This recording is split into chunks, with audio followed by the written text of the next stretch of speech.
ثبات الثبات يا إخوة. تعلموا تعلموا تعلموا، العلم نور، وانشروا العلم فالعلم نور، وتمسكوا بمنهج السلف أقيموه. Quel est le jugement en islam des sports de combat tels que la boxe ou le MMA?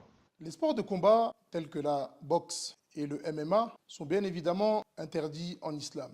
Et parmi les causes, nous avons la dangerosité de ces sports, nous avons le fait de mettre en danger notre intégrité physique et morale, et nous avons les coups donnés au visage. Et la preuve de cela, comme c'est venu dans le Coran, Allah Ta'ala nous dit « Wala taqtulu anfusakum » Traduction rapprochée, et ne tuez pas vos propres personnes. Et dans le hadith, le prophète alayhi salatu wassalam, nous a interdit le fait de frapper au visage. Donc ici on voit, à la lumière du Coran et de la Sunna, l'interdiction claire de ce genre de sport. Il nous reste une règle. Et cette règle-là dit « Al-hukmu yaduru ma'a illatihi wujudan wa adama » Ce qui veut dire que si la cause de l'interdiction n'est plus présente, alors l'interdiction n'est plus présente.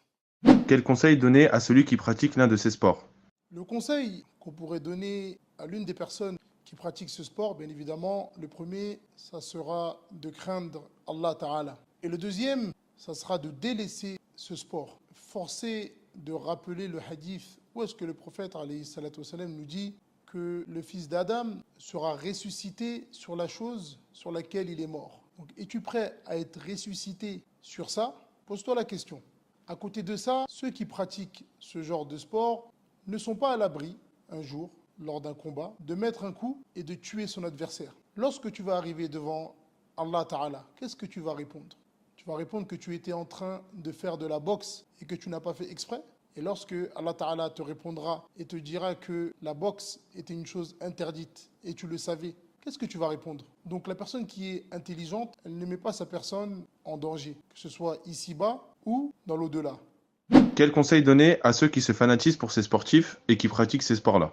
Le conseil qu'on peut donner à celui qui se fanatise pour l'un de ces athlètes, c'est sache que tu te fanatises pour une personne qui commet des péchés en public. Et le prophète alayhi salatu wassalam, a dit concernant celui qui commet des péchés en public, il nous dit « Toute ma communauté est pardonnée, sauf celui qui commet des péchés en public ». À l'image des rappeurs, les boxeurs, ceux qui pratiquent la MMA, il faut être clair, ce n'est pas des exemples. Force est de constater qu'au jour d'aujourd'hui, les jeunes s'affilient à eux, les prennent comme des exemples, mais ils n'ont rien à voir avec des exemples. Et la réalité, c'est qu'au jour d'aujourd'hui, nous prenons comme exemple des rappeurs qui commettent des péchés en public, des boxeurs, des combattants MMA, et nous oublions nos vrais exemples.